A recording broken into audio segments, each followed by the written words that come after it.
It's been a long time since I did one of these, but here is my next installment in my series on Christopher Nolan's filmography. Let's pick up where we left off. After his Batman trilogy, Nolan had become one of the most powerful directors in Hollywood. Anyone would jump at the chance to fund, participate in, or pay to see his next film. As a Christopher Nolan fan, I was very interested in finding out what he was going to do next. And so finally, I got the chance to see Interstellar.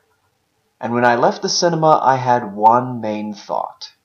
For better or worse, this film was Christopher Nolan's 2001 A Space Odyssey. And I'm not joking about that either. Just as 2001 wrestled with very big themes and presented immeasurably powerful imagery, so too has Interstellar succeeded. We get vast shots of space, intense music, and a plot which happily takes advantage of the scientific theories of Kip Thorne. It's fitting that such an aspiring project is precisely about the ambition of the human race and its desire to survive. We're given a futuristic Earth, its inhabitants slowly choking to death. One of these inhabitants is a man named Cooper, who used to be an engineer and a pilot, but is now forced to farm for lack of any other work. He lives with his father-in-law and his two children, one of whom helps him make a discovery which will change his life forever. And so we watch as Cooper is chosen to be part of one last, desperate voyage to save humanity from extinction, even if it means leaving their home planet. The film manages to balance science with drama as we watch these humans take off into the final frontier. Meanwhile, the film also presents issues of survival, courage, fear, isolation, and the argument of logic versus intuition. All of these themes are addressed, and the script provides a very interesting and thought-provoking viewpoint.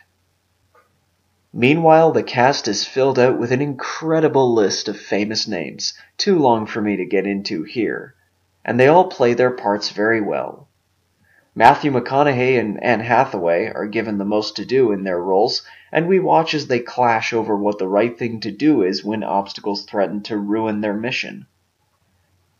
Now, of course, with such a grandiose story, there's gonna be some flaws. People have picked apart the scientific arguments behind this film and whether they're valid or not. Plot holes will inevitably emerge from these debates, and like any film with such lofty themes, there are some things in the film which are not explained very well. But that said, any film which tries this hard to match 2001 deserves a lot of credit. The film looks amazing, and it has a very cool interpretation of the technological advances we would make in the future. We get a story that speaks to humanity itself, examining our wild, crazy drive to achieve greatness, while also honoring our unconditional attachments to our fellow human beings. Interstellar is not Nolan's best movie, but it's certainly his most ambitious one. It deals with ideas, and provides breathtaking imagery to sweep us into a complex story. Only time will tell just where the hell Nolan can possibly go from here. No pun intended with that, by the way.